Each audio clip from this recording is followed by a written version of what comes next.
சாய் பக்தர்களுக்கு என் அன்பு வணக்கங்கள். ஓம் சாய்ராம். என் அன்பு குழந்தையே, இன்று உன் துணையை பற்றி உன்னிடம் கூற வந்தேன்.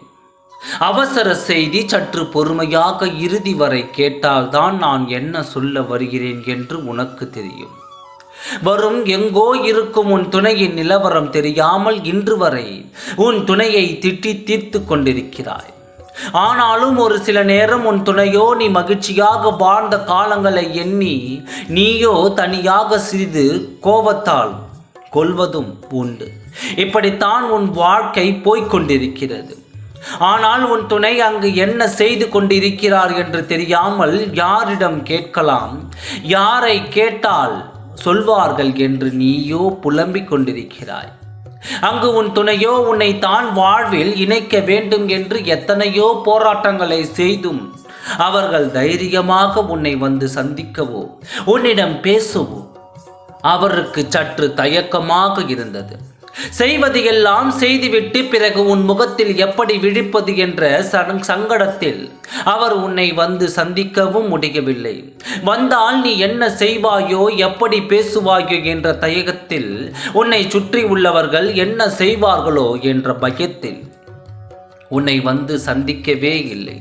ஆனால் மனதில் சில பாரத்துடன் உன்னை வந்து எப்பொழுது சந்திப்போம், உன் வாழ்வில் எப்பொழுது இணைவோம் என்று கவலையோடு வாழ்ந்து வந்த அவருக்கு இப்பொழுது அவருடன் இருப்பவர்களாலும் பல பிரச்சனைகளால் வாழ்க்கையை வெறுத்து, இந்த வாழ்க்கையே எனக்கு வேண்டாம், திரும்பவும் எனக்கு அந்த மகிழ்ச்சியான வாழ்க்கை கிடைக்காது, இது என் தலையெழுத்து, என் வாழ்க்கை இப்படித்தான் முடிய வேண்டும் என்று எழுதி இருக்கிறது. தன்னை தானே அவர் குற்றம் சொல்லிக்கொண்டு இந்த வாழ்வே எனக்கு வேண்டாம் என்று, தெய்வமே எனக்கு மரணத்தை கொடு என்று கேட்டுவிட்டார்.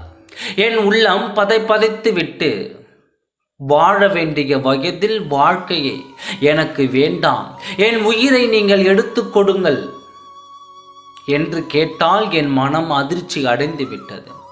உன் துணையின் நிலையை நான் புரிந்து கொண்டேன். அந்த நிலையை நீ புரிந்து கொள்ள வேண்டும் என்பது தான் நான் உன்னிடம் சொல்லிக் கொண்டிருக்கிறேன்.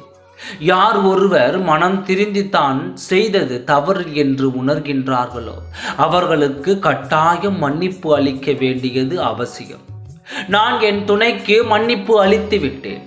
உங்கள் துணையை என் வாழ்வில் நான் இணைய வைப்பேன். திரும்பவும் நீங்கள் இருவரும் மகிழ்ச்சியாக வாழும் வாழ்க்கையை நான் பார்க்க வேண்டும் என்று ஆசைப்படுகிறேன். இது கட்டாயம் உன் துணையின் வாழ்க்கையில் நடக்கும்.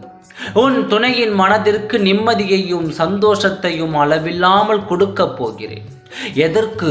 ஒரே காரணம், நீ இருந்தால் போதும். அவர்களுக்கு இப்படித்தான் உன் துணையின் உள்ளம் இருக்கிறது. யார் சொல்வதையும் கேட்டு மனதை போட்டு குழப்பிக் கொள்ளாதே. தைரியமாக இரு.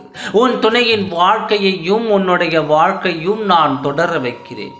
நம்பிக்கையோடு இரு, நல்லதே நடக்கும். ஓம் சாய்ராம். நன்றி, வணக்கம்.